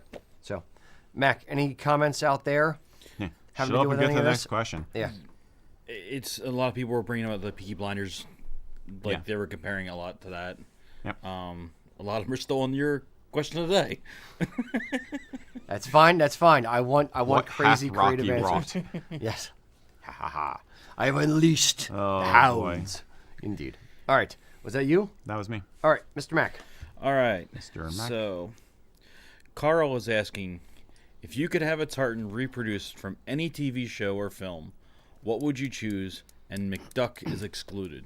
So you Good. So Mac say. can't pick McDuck So this I time. can't pick McDuck. Aw. Poor Mac. All right. Let's go around the room. Mac. Any tartan, any show, anything. I can't pick McDuck, Can't pick McDuck. but I can pick Flintheart Gomgold, which is his nemesis. He has his own tartan too. Oh, he All right, does have a nothing, tartan. nothing from. Yeah, he does. It's bad. Flint Heart Glomgold. Yep. Hey, McDuck was off the table. I couldn't pick that one. All right. Nothing from DuckTales. Ooh. Yeah. Woohoo. Yeah. Other movies. I'm gonna go Braveheart. Okay. That one still Really? exists. I know. Okay. Right. Okay. Would you want the plain weave, not the twill weave, the burlap sacky kind of effect to it? Because it irons horribly. historical side would, if I'm gonna do something that's like the film, I would want to do it like the film. What? Yeah. But the film's not historical. I know. I didn't say it was. If I'm doing You something. want to be historically accurate If I to wanna be like the 1995 film- Mel Gibson. If I want to be like the film, I'm gonna get Okay. it like the film. Okay. Okay. Oh, what was the name they gave to that stupid kilt-like thing that he wore? An ancient kilt. An or ancient something? kilt. Yeah. Well, that was one company that called it that. Yeah. We'll bypass it. All right. So Mac is going Scottish Braveheart. toga, more like. Eric. Yeah, I had to be reminded that this existed, but to my shame. But I was bringing it up with Allie a few days ago too, actually, because she didn't know about this. But the tartan used for the Joker in the original Tim Burton Batman movie that Jack Nicholson wore, and is actually registered as a tartan. You know we've done that before. Yep. We've actually Yeah, I custom know. woven it. I know. There was a woman, a Midwest? Japanese woman who lived in the UK who ordered from us, who wanted to cosplay as the Joker, Jack Nicholson. So we actually did that one. Yes, it is a registered tartan. You are correct. Okay, so you're doing the pinkish and teal blue, Purple and- pinkish purple, teal Yep. blue tartan. Yep. Okay, okay. So that's yours. Yep. I'm gonna go with one of the few movie tartans that I'm like, it's actually not a bad. It's a reasonable tartan. I like the color palette. Is the 1995 Rob Roy Liam Neeson Yeah. tartan. Yeah, that's good. I wouldn't do the burlappy kind of plain weave to it like Mac wants. But it's like brown and blue, so it's got a weird, not weathered, not ancient kind of effect to it. It's an interesting tartan. I think I would do that one. Okay. Yeah, we got a couple of people saying about the movie Brave from Disney. Yep, So, yep. Yeah. bringing that into play here. There's Shrek, that one. I'm trying to think of any Wait, other. is there Shrek tartan Yes. in the show? Oh, In the in the movie? Or is it just they designed a Shrek tartan? I think it's based off he's wearing like trews. Yeah. Oh, okay. Okay. Yeah. Adam's over there like, yeah, that's my Shrek tartan, baby. What about Brave? Was that actually a tartan that was in the cartoon, or was it actually? It was 'cause in I the know movie. they wore it. Like they had it made up and wore it for the award ceremony. I think. But it was in the movie. It was like because it was like Scottish clans. Yeah, Like the Drumbodak tartan or something. there's I forget the name of it. There's a few characters in the movie that wear different tartans. Feast your eyes. Yes. Yeah. God, I hated that. Yeah. So there's that one. I'm trying to think of any other movies. Oh wow, that Go ahead. So somebody put somebody put, thank God. I thought for a second you were going to say Legally Blonde. Legally Blonde. Okay. It's a bright yellow. I think she's wearing bright yellow in that. I think it's Loud McLeod or something. Something like that, yeah. Yeah. I got. Isn't that Clueless? Yeah. There's Legally Blonde. It was Alicia I don't know, one of the Silverstone. two. She's in all of them movies. All right. I know a celebrity's name. That just floored myself. Okay. Here's another one for you. Take a bit of a flyer. It's not really a movie, but it's TV, kind of, for one day a year. Mummer's costume. Ugh. Sequin kilt outfits, which they have done as a Mummer's theme for different groups. Blah. So there you go. Jason Kelsey, Mummer's costume, sequin kilt. That's going off the question a little bit, don't you? I don't think? care. Nope. Stretching the But boundaries. now, I'm allowed. if you move the sequins one way, does it become one tartan? And if you move it the other way, then it becomes another tartan. It Yeah. may. Yeah, you do that Yeah. effect like on those pillows. Yeah. Indeed. See, people are always asking, how do I get more use out of it? there you go. Sequin Day, tartan kilt. Yeah. Dress. Hunting dress tartan. Hunting dress tartan. That's the future of kilting right there. Yes. You know, when you're out in the fields hunting, nothing says hunting gear and camouflage like sequins. Colored sequence, yeah. All right. That's fully off the rails now. Next. That was fun. Was that you or is that Mac? That was Mac. All That right. was Mac. You're next. Okay. Okay. Jason McClellan said, my wool kilt of 10 years I have, 10 years ago he bought this, I've never needed to do anything for the pleats. They have always been crisp and hardly ever wrinkled, and I've never taken an iron to it. However, my new wool kilt, it seems, needs an ironing every other time I put it on. It picks up wrinkles and creases like crazy, and some of the pleat edges like to stay rounded and not crisp, even with some ironing. Are there any tips or tricks to get those pleats to stay crisp? What's going on with his old kilt versus his new kilt would be my first question. Never mind the techniques, but... Fair. The wool fiber, it varies from mill to mill. The cloth varies from mill to mill. Bring Mac in for this one as well. So Mac, what thoughts, questions? I'll let you go first on this. What thoughts, questions? I think he needs tips to eat his does he have? spinach, build up some muscle, just push that iron down a little bit more harder. I gotta get those pleats to go on. That's right. But yeah, I think a heavier iron. If you can get a heavier iron, I know most home irons are usually on the lighter side, or if he wants to even go get the old big cast iron one, and, iron. Use that. That even just dampening a little press bit cloth. and using that as a press cloth then to help put out. But like you're saying, each mill is iron's completely different. Yep. Some mills we get cloth and it gives up when it gets near the iron, and others we really gotta lay into it over there. Yeah. We're pressing it in. So it's I'd be curious to know what mill. Yeah. It's if I had to guess, House of Edgar. Yeah, would be my guess too. Yeah. Different mills, as Mac was alluding, different mills have different pressures that you have to put into it. Loch Heron, how is Loch Heron's newer cloth? Their Scottish wool. It's been fine. It's been the same as their old cloth. Yeah, I where haven't really it noticed gives up too kind much of- with it. No, it's. Okay. I think it holds a little better edge than it used to, but it's still like I would say the ones that iron the easiest are Martin Mills and Loch Heron still. Yeah. Both of them just take really well to the iron. Okay. Yeah. We use a steam iron. We have a vacuum ironing table, so it actually sucks the steam down through the garment. And what Mac's talking about is the weight and the pressure. When you're steaming your kilt or ironing your kilt, you're actually putting pressure on it to crease the wool fabric. House of Edgar's 13-ounce wool. Generally speaking, you got to put a little bit more pressure on it in order for it to take a crease. It is a little bit more difficult. Where Loch Herons or Martin Mills, you wave an iron near it and it's like, I'm sorry, and it just creases automatically. And the other thing Mac kind of brought up was either dampening the cloth or using a press cloth. A press cloth meaning like get an old handkerchief or a piece of undyed cloth, get it wet, wring it out so it's not, it's just damp. It's not, sopping wet. Line up the pleat, lay it down, and then, put the iron directly on that. You do that so that way if the iron is too hot, you're not shining the wool fabric underneath the press cloth. Also, having that cloth wet will transfer some of the steam and some of the moisture into the kilt and allow it to kind of relax the fibers and compress them down a little bit better. The other thing I would suggest potentially, it's a professional tool, but you can buy them essentially online, would be a tailor's clapper, which is a hardwood like a maple or something like that.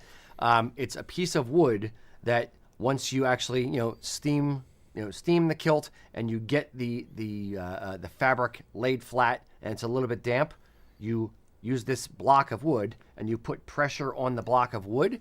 And, using a harder wood, it'll kind of draw some of the moisture out of the kilt.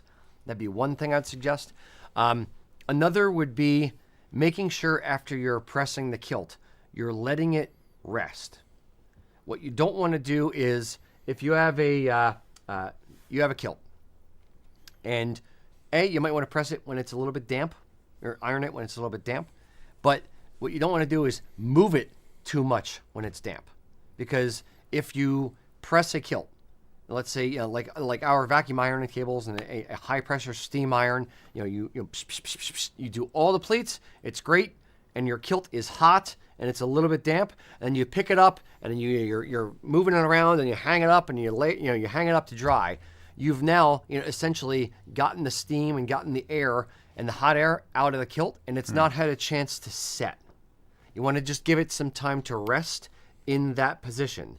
So whether it's a clapper or whether it's something else, so you put a little bit of pressure on it while it's still damp, while it's still hot, and then let it cool in the creased position with pressure on it. It will keep a pleat better than it will if you're moving it around while it's still hot and while it's still damp. Mac. Was that Jason who asked that question? Yes. Okay, so he did respond on here. Oh, nice. He's here. Hi, Jason. He said he's been hesitant about really to bear down on it to get it to behave. It is a 13 ounce from Loch Heron, which I'm actually kind of surprised. He doesn't remember what the old ones were. Yeah. What I will say this is, okay, assuming you're in your home, all right, you don't have access to professional equipment. If you have an ironing table, when we first started the company, way, way, way back when, we had an ironing table, and we tried to use the ironing table for pressing. Before we had vacuum ironing tables and that kind of stuff, just a standard at-home ironing table. We would, press into the cloth. Underneath the ironing table is actually like grid iron. It's actually, if you take the pad off, it's that grid. So that it allows the steam to go through the table. The legs aren't as strong as I am, apparently, because I remember, really bearing down on the kilts that we were pressing, and eventually the ironing table just kind of collapsed, and then I was pulling it back up and then collapsing it again, and I broke an ironing table, legs. And then we eventually said, okay, fine, let's put something, we're going to put this table, laid flat on top of an actual desk or something so I can really get up on it. And then we kind of took to a, not plywood, but we got a sheet of melamine. So it was, a hard, kind of surface, and you could really, lay into it, but the steam doesn't have a chance to escape through it. So that's the biggest issue with something like that. But you want to get something that you can really lay into to kind of crease it. And then, again, allowing it to kind of, dry, stagnant on a table and static on a table, and let the pleats really set in. Anything else, Mac? No, I was just thinking that exact scenario, like pushing down on a home ironing board, just that thing going straight to the floor. Yeah, the problem is the home ironing equipment. It's meant to iron stuff like shirts, which are like 6 ounce, 5 ounce, thin cotton material and 1 or 2 layers of fabric, not 8 ounces of 13-ounce wool. So they're meant for light duty, not professional duty. And kilts, you kind of need professional duty, or you need to just get up on it and lean into it. You don't have to do a handstand on the iron, but you do want to kind of put a lot more of your body pressure and your body weight on top of the iron. So a press cloth is a great idea. Again, an old handkerchief that's either white or undyed cotton. Again, Bed sheet. A bed sheet. Yep, that's fine as well. You don't, but the trick with press cloth is you don't want to have a full bed sheet where it covers the entire thing, right, because you're working with little areas at a time. Okay. So you want to do like 2 pleats, 3 pleats at a time at most, because you want to be very, very, very precise with where you're going. Gotcha. Yeah. So yeah, that would be my thoughts and tips on it as well. Hope that helps. Cool. All right, Mr. Mac, give me another one. All right, so one of our avid Twitch followers, All 3 of them. Yes. Twitch. Wolf Warden. He's asking, now this is going back in the memory bank here, Rocky. So, Okay. all right, so he's curious on how the mills in Scotland were approached when you were getting USA kilts off the ground. Were they skeptical of a US based kilt maker, and did you have to do any convincing that what you were building was a serious business enough for a customer base? Right.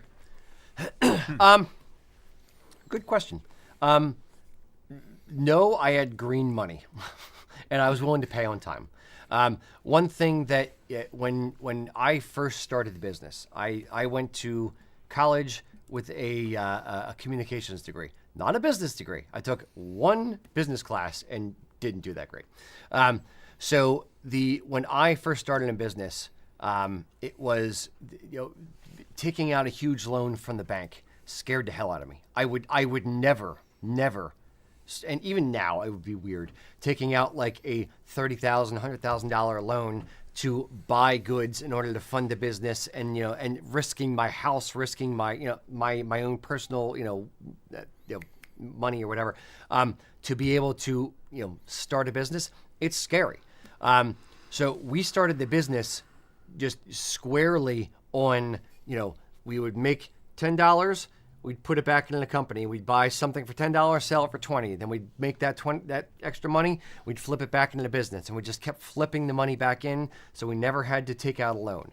When we first started a business, we weren't buying from Scottish mills. We were finding fabric down in Fabric Row in Philadelphia. Like we started out in the very low end of the market. Now, by the time we started buying from the mills in the UK, it was, we would order the cloth that, somebody already ordered. So since we're taking a kilt order up front, we had money to pay for it. And we never said like, hey, we want 30, 60 day, 90-day terms on our fabric. Nope. It was from day one. It's always been what's called pro forma, where we said, hey, I want to buy 4 yards of cloth, or I want to buy 20 yards of this in polyviscose, or whatever it is. And here's my credit card. When you ship this, charge me and ship it over. So every penny in our bank account has always been our money. I've never, ever, ever had to worry about, losing sleep at night over not being able to, I'm not robbing Peter to pay Paul. I didn't have to worry about like, oh, am I going to get enough orders in to pay for the fabric for those kilts that I did last? Like, nope, never been that. So it's always been that way with us. Have there been like doubts on, the viability of the kilt market in the U.S.? Possibly, but it's never been a doubt that they would raise, because it's like, you think you can do it? Have at it. Sure, why not? If you think you can do it, great. Because I'm not borrowing their inventory or their money to do it. It was always just your money's as green as a Scottish kilt maker, as an Irish kilt maker, as a Australian kilt maker. Sure, we'll take your money and we'll send you the cloth. Why not? I would give flowers, tip my hat, as it were, to the late great Scott Chalmers, who was a friend of mine, who was one of our suppliers. Yeah. He was one of our first suppliers at Gaelic Themes, and he went to Loch Carron and said to Doug, who was the manager at the time, look, you should be giving Rocky some preferential treatment. They know what they're doing. They're going to be a good customer for you over time. He kind of went to bat for us in a few ways, so I'm always, always, always very grateful and humbled that he, I wouldn't say put his reputation on line, but he kind of stuck his neck out for us a little bit and said, no, these guys are good guys. They're going to treat you right. They're going to pay on time. They're going to be good guys to deal with. So make sure you're taking care of them.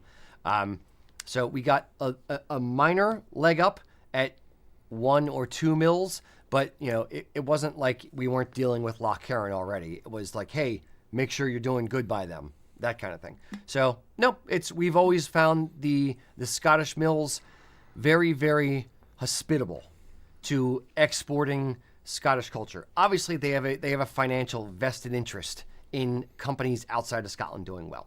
Sure. So they want us to do well. They want all Canadian, American, Australian, whoever it is, kilt makers to do well, because it's more business for them. But at the same time, we've never been treated, at least we haven't, as USA Kilts, and I dare say American kilt makers or Canadian kilt makers, we're not like the redheaded stepchild, where it's the close the door behind ourselves. You're not allowed to do this, or fine, we'll sell to you guys, I guess. They never have had that kind of air of superiority or anything like that. It's always been a very positive, uplifting community. It's a very, very small community. All the kilt makers generally know each other. All the mills know each other. It's weirdly incestuous, where it's like I'll get an email from our shoe supplier saying like, hey, we accidentally shipped, too many pairs of shoes to this company. Will you take them? I'll have them in America. I'll have them send them to you, and I'll just add it on to your next bill. It's fine. Or the guy that sells us our grandfather shirts, we overship to this small company. They don't need these double XLs. This actually happened 2 weeks ago. Can you take a dozen, XL or double X black grandfather shirts? We're going to have them send them to you. We'll just charge you for them. And yeah, sure, fine. It's fine. So it's a very neat, close-knit community, whether it's through NACTA, which is North American Celtic Traders Association, whether it's the mills, whether it's the different suppliers. It's very much a small, good business environment. There's not a ton of bad actors. The ones that are bad actors, we all know about. We all kind of trade business back and forth. If I can't help someone out with a particular product, I have no problems saying, hey, go to this guy, he's going to take care of you. Go to this company, they have exactly what you need. We don't carry it, but they may have it in stock. And frankly, that's how it should be. It's a great industry to be in that way, in that it's all very positive. It's not cutthroat in the way that some industries are. It's a very, very small, niche, close-knit community. Yep. Any thoughts, Eric, that you're writing down there? I was making my grocery list. Okay, that's fine. Mac, any thoughts from you? No, You've been here for a while. I want to see the old images of you leaving Philadelphia with your vehicle packed full I of wish bolts those of material, existed. and just the back of that thing just bouncing down 422 or 76. Kelly used to have an Equinox. There was I forget the guy's name, was it Robert Matheson? He had it was called the Scottish Sweater Company up in Buffalo, New York, and it's since gone defunct. But he was an old Scottish guy, and he had a Highland wear / Scottish sweater store, and he made keychains. He made keychains for all the major auto manufacturers. He had a huge business, and he was closing up his sweater and kilt company, and he called us, or one of his secretary called us way back in like 2004 or 5 and said, hey, we have bolts of polyviscose cloth from Martin Mills. And, it was Royal Stewart, Scottish National, and Gordon, I think, were the 3 tartans. And we have like 8 bolts of this cloth, and we have all these sweaters and stuff. Well, do you want any of this stuff? I'll give it to you for like crazy low price. So Kelly and I drove up in her Equinox and loaded the back of this thing with these tartan bolts of cloth, and it was like riding on the back axle. And she was so, and she's still so angry with me. And if she's in the comments, she will 100% verify this. We were literally blocks from Niagara Falls, and I'm like, no, we drove up that morning and drove home that night. We left at like 7 in the morning, got home at 2 in the morning. And I wouldn't let us go to Niagara Falls. Like, no, we got to go home. We got to work tomorrow. Now, have you been to the falls since? No. First no. That was her only time. No, it's going to be like my gag thing till we die. I will take her anywhere in the world aside from Niagara Falls. Yep. Nope, not allowed. You're close enough. Yeah. You can it's smell it. Roll the window down. You maybe overhear it. Yeah. Exactly. So, yes, no, but it's a great close-knit industry. It's an industry I'm very, very happy to be in, and I love supporting the community, supporting Scotland, supporting Ireland, supporting the UK in general. It's good stuff. Yay. Yep. And there was much rejoicing. Yay. All right. That was Mac? Yep. Eric. Sorry for the meandering answer there. No, it's fine. Oh, we have connect that to that earlier question about the. Yeah. Indeed. Yes, yeah, I think we're going to do that. Okay.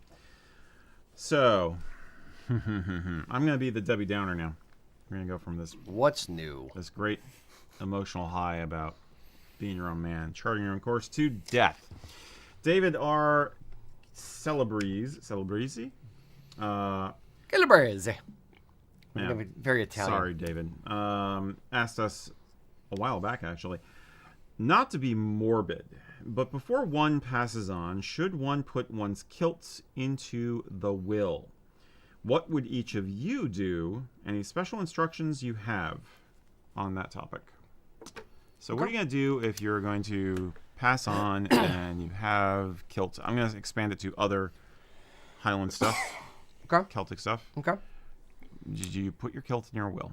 Or do you get buried in it? How many kilts do you have? Say, which one's he getting buried in then? Exactly. What's your favorite one? Ooh, now you got a choice. Yeah. I would start with your inner circle. Do you have a family kilt? Do you have your wedding kilt? Do you have a kilt that is, in your family tartan that's been in your family? Was it your father's kilt? In that instance, sure, I would probably put it in the will. If you have one child, great, goes to them. If you have multiple, children, especially if there's multiple males who would actually wear the kilt, as part of their cultural heritage, then sure, I don't know. I would probably pick the oldest male and kind of go that way. That's a bit traditional, old timey, but that's fine. Or if one of them, like really, if the younger kid is into it and the older one, not so much, then maybe give it to the younger one. Give it to the one who appreciates it more. If you have multiple kilts and you have multiple kids, great, give them each kilt. But the things that mean a lot to you won't necessarily mean a lot to them. So if you're a serial kilter and you have some family kilts and you have some fashion kilts and you have some utility kilts and you have this, that, and the other thing, how do you plan your death? Well, you can plan your death. Please don't. Now, if you have a terminal illness and let's for morbidity's sake, let's assume they know that they're going to pass. Okay. Mm-hmm. I would maybe sell them off or give them away to members of the group. If you have do it like a Facebook group or something like that, members of the community where they're going to get use.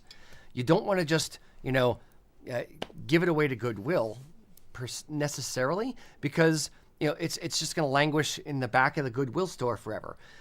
What I would personally do is say, okay, I'm about to die. I have 3 months to live. Cool. I have 40 kilts to get rid of. I may put together a document and say, hey, people of this group, of that group, of that group, of communities that I'm a part of, who fits these measurements? I want to start gifting people kilts. I might qualify it and say, look, if you have 2 kilts or less, or if you're on a fixed income, or if you can't afford a kilt, or if you happen to be this exact, clan tartan that I happen to have a kilt in, I might kind of prioritize those in order to help people who wouldn't otherwise be able to afford an 8-yard kilt, if it's an 8-yard kilt or whatever, and try to get it to the right hands, to people who would actually care about this stuff and who would want to give it new life. I wouldn't want it to just go languish in the back of someone's closet, languish in a thrift shop, or, for God's forbid, just go into a landfill. So I'd start there. I'll let you kind of chime in and jump in with this as well. I don't think I have a lot to add, but I think that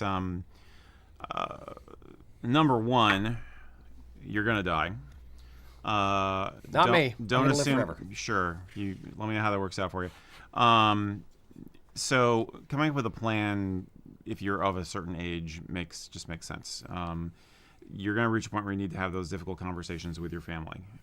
These are essential conversations to have. And if you want tips and tricks on how to do it effectively, I recommend checking out the website of the Order of the Good Death. It's a group of people who try to work together to promote family bonding and satisfactory end-of-life scenarios so that everybody goes away with the best possible experience. Because it's not easy, and the industry and our culture are really not on your side with this stuff. Now, I would argue that a kilt is a very, very difficult thing to consider as an heirloom. If it doesn't fit exactly, or if it has some wear and tear, or if the level of interest that the family member has is not as passionate as yours, it could become a burden. So I would want to start with having honest conversations about the level of interest that people have. I think that other parts of your Highland gear, kilt pins, a ski-and-do, even a sporran, cap badges, jewelry, things like that, are much, much, much easier to pass on, and people can have, and even if they're not going to use it, they still have it to hold and to look at once in a while, or show to friends, or show to their kids. Okay, it has a certain kind of longevity and social glue that a kilt does not, because a kilt is a big freaking awkward piece of cloth unless you're putting it on your body. I think that there's something to be said for being more creative with it also, that basically you could say, hey, I want you guys to have these. Feel free to be creative with it, like use it for a photo, like do the, we talk about this for other verses also, like do the wall hanging with it, turn it into something, use it, give it to Aunt Susie who does quilting and have her make a quilt out of pieces of the tartan, okay? Do something that's going to be meaningful to you. I won't be around to worry about it, but I want you to be able to enjoy it. Give them that option, okay? Don't let your kilt become a sacred cow. It's a strange way to put it, but yeah. I think that's critical to know.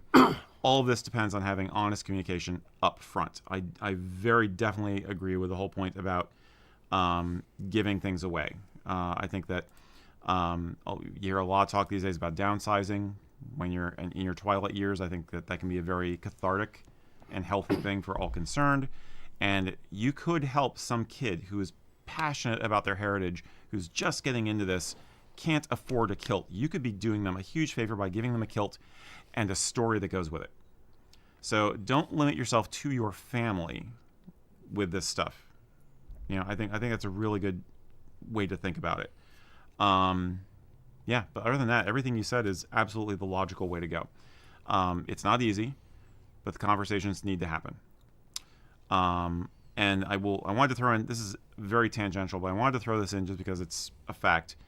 If you are considering being buried in your kilt, realize that in the process of dealing with your body, a mortician will probably have to do things to the garment that your family may not want to think about. Very typically, if you are laid out in a suit jacket, for instance, the suit jacket is actually slit up the back so you can actually get it onto the body. So it looks fine when the body's lying there in the coffin, but it's actually destroyed in the process. So if you have some kind of an emotional feel about you want this thing to be intact going into the afterlife or something, be aware. Include it with just put it in the coffin. You might almost just want to do that, or unstitch it and turn it into a shroud that goes over the coffin, something like that. Be creative, and absolutely, get the will written. So, yeah. I would. Not to be morbid, but my sister and I are kind of into this stuff. We've studied it a lot, so, Your point about going beyond the family, I agree. Absolutely. I would only say start with the family. Sure, Start of with course. the inner family and close friends, and I'll extend it to that. And then from there, you go beyond to the community. And the thing now, I am extremely lucky in that my brother and I, get on very, very well. And my mom, since my dad has passed, my mom has been very transparent, and we've had multiple, kind of off the cuff at a family gathering. If it's my brother and I happen to be there with my mom, we'll talk about things like, okay, well, hey, once I pass, this painting is worth a lot of money. Don't just give this away. Or this thing is just costume jewelry. Don't worry about this, but this is my diamond ring. And we'll have those discussions. It's weird the first few times you do it, and it's still freaking weird. But you want to have those discussions and be very, and there's one thing that I would wish for people who have family members, and I know not everyone is this lucky, and it's sad when they're not, is for the siblings to get along. When a parent passes, I can't imagine, just knowing my brother and how he and I feel about each other, I would never fight with him over the money or over any particular thing. And it would be one of those where it would be like, okay, well, you really want it, fine, I'll let you have it. And neither of us are greedy in that way, but I can't imagine having a relationship where that would come into play, or you'd have to factor that in. And I feel horrible that people would have to go through that. So I would, if you are a parent with more than one child, I would say, have discussions with both of them, especially if they don't get along. Absolutely. And say, look, guys, I know you have some beef back and forth about this thing or that thing or whatever. Let's just kind of go through some things, and I'm going to write down, put sticky notes. I remember when my grandfather died, my grandmom said, look, put sticky notes on the things in the house you want, so that way I'll write it down for you, and you'll each know exactly what you're going to get. These are weird discussions to have, and you don't want to think about your family members, your older family members dying, or if you're the older family member, you don't want to think about, the strife that's going to be left in your wake. But these are very, very, very important conversations to have. So you need to write it down. You need to have lists, even if you don't go out through the whole process of writing a whole new will. Just have a list that exists somewhere near your will, near the documents, where it can help put off any fights. Because the one thing that, if you're going to come back and haunt somebody, it's going to be like, don't be fighting, kids. So you would not rest easy knowing that your kids are fighting over your stuff, or family heirlooms, over money or whatever. So making sure that stuff is all buttoned up as much as it can be, and it's never 100%.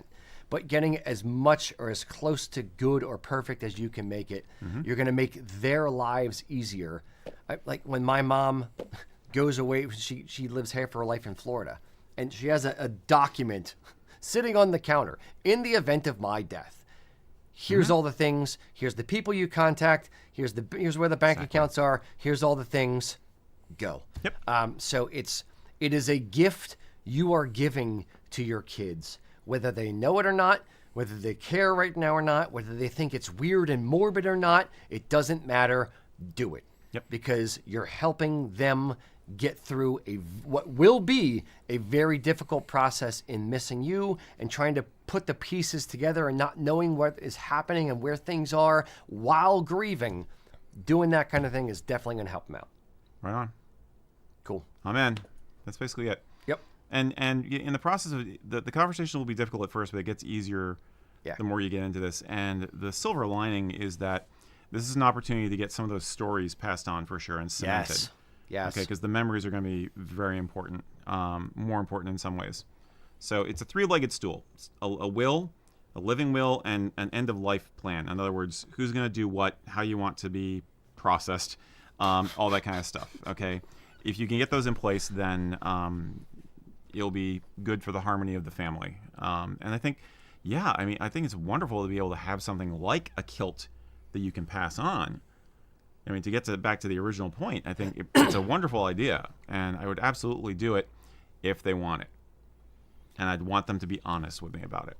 Yep. So I'm going to give one more weird flyer of a thought. And it frankly, it's part of the reason why I do all of these videos. For posterity, for your kids, for your grandkids, for your 6th grade grandkids. Here's what you do.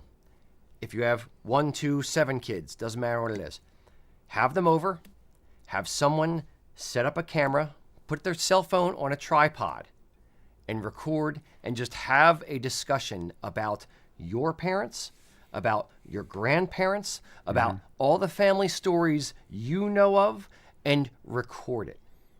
Just have it. And then throw it up on YouTube or on Vimeo or whatever it is. It's going to get 6 views. It doesn't matter. You know who those 6 views are? Your grandkids. And they're going to have those stories and that conversation 50 years, 100 years, 200 years from now, and they're going to be able to go back. Imagine if you were able to see your great-grandparents over in Scotland in 1827 and the stories that they would have been able to tell you living in their times and their grandparents. Wouldn't you love to have that? Give that gift to your grandkids and your great-grandkids. Yep. Bam. All right. Mac. Oh, should we be doing the follow-up now? Are we doing? Do you want to know? Do we have a quick one? Do we have any quick ones? I have a quick one from Kirk. All right, give me a quick one from Kirk. Hey, do shadow tartans come in any other colors, or is this black? Do shadow tartans come in any other colors?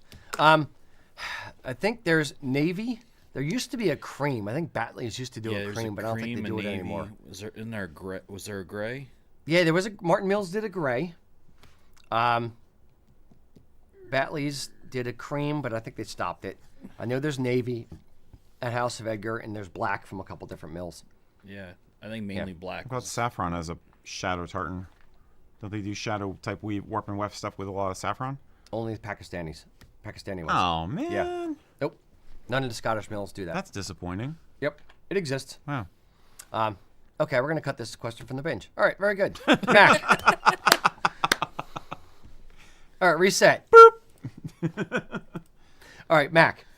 Yes'm. Question of the day was what derogatory terms, what insults do you have, what little barbs, what little, get 'em, do you have for pants? So, what has the audience come up with? Give me your list. All right, so Matt was gracious enough to compile a list for us as we were continuing the show here. Thank you, Matt. So there was lots of answers to, or lots of responses, as Alexander May said. Torture tubes was on there a lot, and Callie Frazier also, along with a bunch of others, said leg prisons. So there was quite that. William Marshall put the furnace as opposed to AC. Okay. Gnome put ball biters. Ball biters. That's down your alley the way you were crotch going crunchers, there. Ball biters. Yeah. I like the alliterations we got going on. Yeah. Good. There you go. Robert put nut crushers. Nut crushers. Sorry, Nut crushers. Okay. We have nut oven. Aaron Wallace put leg stranglers. Okay. Jacob put movement suppressors. Okay. Okay. Very technical, more of an engineering term. Yes. Indeed. Aaron Peabody leg irons. Leg irons. Leg okay. irons. Okay. Kirk had 8,000 answers to this question. Okay. Give me. Kurt's got a great. Matt did highlight 2 of them. He brought out Only 2. Okay. But there was a lot more. Leg turtlenecks. Like and turtlenecks. Okay. Uncreative pocket holders Okay. were the two that Okay. Matt pulled out. Our Robert Weatherington sack sweaters. Coming from a priest. There you go. Okay. Mike Ramsey put knee sleeves. I was gonna say Knee leg sleeves. sleeves was gonna be mine. Knee Yeah. sleeves alliterates nicely. I like that. Yeah. Knee sleeves. Aaron Wallace, restroom restrictor. Okay. We have thigh squeezers from Cali as well. And they also did another one. One true love. True as like trues. Okay. Alan put fig floggers. So I don't want my figs flogged. Wow. That was pretty creative. All right. Thank you. I think. Keep it going, boys and girls. Keep it going. If any of you out there have more names, put them down in the comments. I want to get all the names. We have to come up with the new phrase for pants. We need to go to war with Levi's in social media. I think this should be a thing. I think this should be a thing. We should attack Levi's and other jeans companies on social media. We can make this happen. All right, boys and girls. Until next time, everyone, thank you for joining us.